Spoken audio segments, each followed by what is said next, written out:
চোর চোর, অধিকাংশ গুলো চোর, চোর ডাকাত। সাধারণ জনগণের রক্ত পর্যন্ত খাইছে ওরা, রক্ত।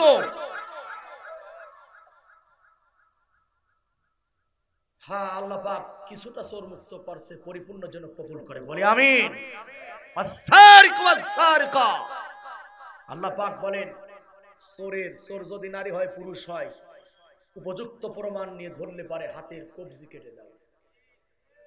ওরা যে কায়দায় চুরি করছে, কবজি না খালি ওদের মেশিন শুদ্ধ কেটে দেওয়া উচিত। কথা ঠিক কিনা জোরে বলেন? ওদের পাট থেকে মাথা পর্যন্ত কুচি কুচি কুচি কুচি করে কাটা উচিত, ঠিক কিনা কথা বলেন?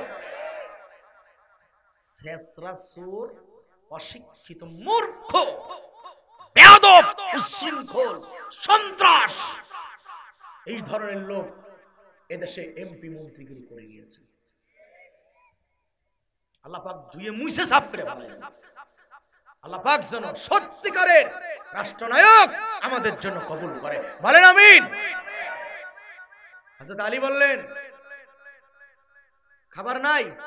ফাতেমা বলে, না, ঘরে তো খাবার নাই। আচ্ছা বলেন, সারাদিন খাই নাই, মেজাজটা তো একটু খিটখিটে হওয়ারই কথা, তাই না? কিন্তু হযরত আলী বলেন, ঠিক আছে ফাতেমা, হাসিতে বলেন, যদি খাবার ঘরে নাই থাকে তুমি একটু দাঁড়াও, আমি ঘরের বাইরে যাব আর আসবো। সুবহানাল্লাহ বলেন। হযরত আলী ঘরের বাইরে গেলেন, মুখটাকে বাঁধলেন, ছদ্মবেশ ধারণ করলেন।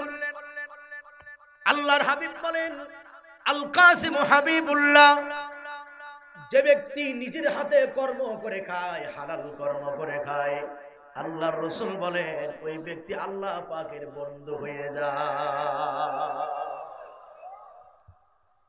এই জুয়া না খেলে, গ্রাম বোর্ডে কুটকুট করে না খেলে, তাস না খেলে, যুবক প্রয়োজনে রিকশা চালিয়ে খাও, ভ্যান চালাও, জুতা পালিশ করে খাও, তবুও জুয়া খেলে হারাম খাও না, ডাকাতি আর চুরি করো না, কারণ ডাকাতি চুরি করে কাপুরুষের বাচ্চারা, ঠিক না কথা বলেন? হারামের ভিতরে কোনো বরকত নাই, হারামের ভিতরে কোনো বরকত নাই। হযরত আলী বলে, একটু দাঁড়াও, যাবো আর আসবো। মুখটা বাঁধলেন, ছদ্মবেশ ধারণ করলেন, যাতে কেউ তারে না চেনে। বন্ধুরে আমার, এবার তিনি একটা দোকানের কর্মচারী হয়ে গেলেন। অহংকার মাটির সঙ্গে তিনি একেবারে মিশিয়ে দিলেন। কিছুক্ষণ কাজের বিনিময়ে কিছু রুপিয়া পাইলেন, আমরা বলি টাকা। খাদ্য নিয়ে তারা হুড়া করে বাড়িতে আসছেন। আয়েশা বলে, ফাতেমা তাড়াতাড়ি রান্না করো, আমি আর পেটের যন্ত্রণা সহ্য করতে পারতেছি না ক্ষুধার কারণে, তাড়াতাড়ি খাবার রান্না করো।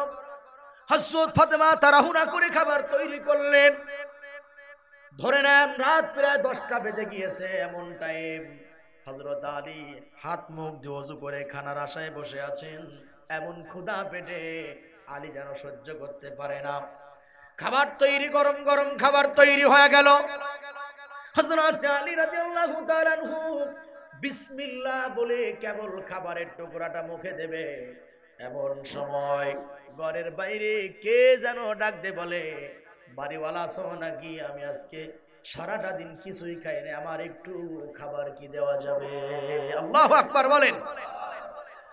একটু মাথায় নেন কথাটা, সারাটা দিন খাই নাই, এরপরে কষ্ট করে খাবার গুছালেন, অপেক্ষা করলেন খাবার মুখে দেবেন। এমন সময় ভিক্ষুক আসছে। স্বাভাবিকভাবে আমার আপনার মতো মানুষ হলে আগে ভিক্ষুকের গোষ্ঠীরে ঠ্যাঙ্গাইয়া দিতা, যে বেটা ছাগল আসার আর টাইম পাইলি না, দূর হ। কোরআন বলো, আম্মাস সাইলা ফালা তানহার, তোমাদের কাছে যখন কোন ভিক্ষুক আসবে, সায়েল আসবে, ধমক দিবা না, তাড়িয়েও দিবা না, যা পারো তারা হাতে দাও, কারণ মনে রাখবা নদীর এবার ভাঙে ওপার গড়ে, এই তো নদীর খেলা, সকাল বেলার ধনির তুই ফকির সন্ধ্যা বেলা। কথা ঠিক কিনা জোরে বলেন? হযরত আলী লক্ষ্য করেন ইসলামী রাষ্ট্রনায়ক কাকে বলে। হযরত আলী মুখের ওই খাবারটা মুখে দিলেন না, প্লেটে রাখলেন, খাবার নিয়ে ঘরের বাইরে চলে গেলেন।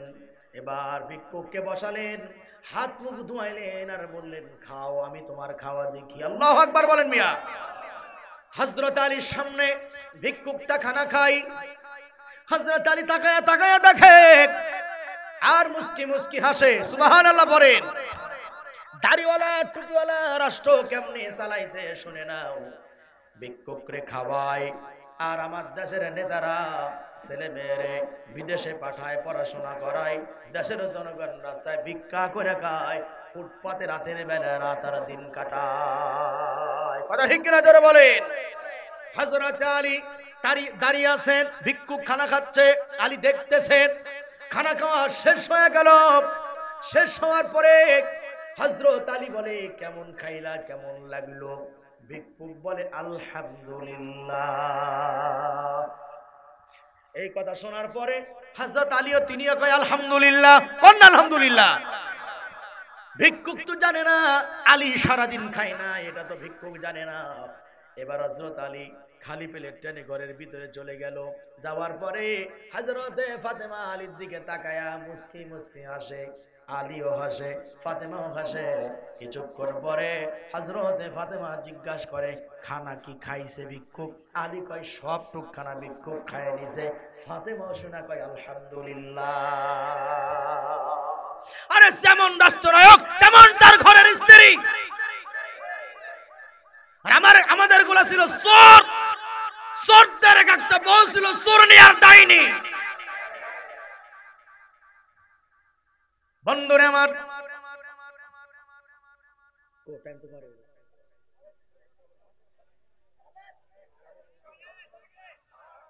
কিছু বিষয় আছে। বিষয় হলো যে এটা শেষ করে আজকে প্রোগ্রাম নেই, তবে আমি যাব রংপুরে, আল্লাহ তাআলা যদি তৌফিক দেয়। যেহেতু লম্বা জার্নি করতে হবে, আগে ভাগে যেতে পারলে ভালো। আর আমি তো 1 বছর আপনাদের মাঝে এসেছিলাম, কথা বলেছিলাম, এবারও আসলাম, আলহামদুলিল্লাহ। অনেক কথা হয়ে গেল, বলে আলহামদুলিল্লাহ। বাকি যতটুকু শুনেছে এইটুকুই আমল করেন, বিশ্বাস করেন। এখান থেকে একটা সিদ্ধান্ত নিয়ে বাড়ি যান যে যতদিন বাঁচি এই কাফের বেঈমানদের দলের কর্মী আর থাকবো না। এই সিদ্ধান্ত নিয়ে বাড়ি যান, তাকদীর আল্লাহ খুলে দেবেন ইনশাআল্লাহ। এত বেশি লাগে না ভাই, মৌলিক কথাগুলি মেনে নেন, তাকদীর আমার আল্লাহ পাক খুলে দেবে। ঠিক কিনা যুবক ভাইয়েরা? বন্ধুগণ আমার, আলী বললেন, ফাতেমা আবার একটু দাঁড়াও, আর একবার যাবো আর আসবো। এই পরীক্ষা কে করতেছেন বলেন? কে পরীক্ষা কে করে বলেন? মুমিন তো তাকে বলা হয় ওয়ালাকাদ ফাতান্নাল্লাযীনা মিন ক্বাবলিহিম ফালায়া'লামান্নাল্লাহুল্লাযীনা সাদাকু ওয়া লা ইয়া'লামান্নাল কাযিবিন। এই ঈমানদার কাকে বলা হয়? মুমিন কারে বলা হয়? যেই বান্দা আল্লাহর রাস্তায় পরীক্ষা দেয়। আল্লাহ পাক সূরা আনকাবুতে বলেন, তোমাদের পূর্বে যারা ঈমান গ্রহণ করেছিল আমি তাদেরকেও পরীক্ষা নিয়েছিলাম, পরীক্ষা ছাড়া মুমিন হওয়া যায় না। 16টা বছর কত মাজলুম নেতা কর্মীরা ঈমানের পরীক্ষা দিছে না ভাই? বলেন দিছে কিনা? অথচ মুমিন প্রয়োজনে মরে যাবে, দেশ ছেড়ে পালাবে না। মুমিন প্রয়োজনে মরে যাবে, বাতিলের সামনে মাথা নত করে না। কথা ঠিক কিনা বলেন? 16টা বছর মামলা হামলা মার ধর কত কিছু হয়েছে ইসলামী আন্দোলনের নেতাদের উপরে, কর্মীদের উপরে, সমর্থকদের উপরে রক্ত দিয়েছে, ফাঁসির কাস্তে ঝুলেছে, কিন্তু জালিমের সামনে আপোষ করে নাই, মাথা নত করে নাই। ঠিক কিনা বলেন? এর নাম মুমিন।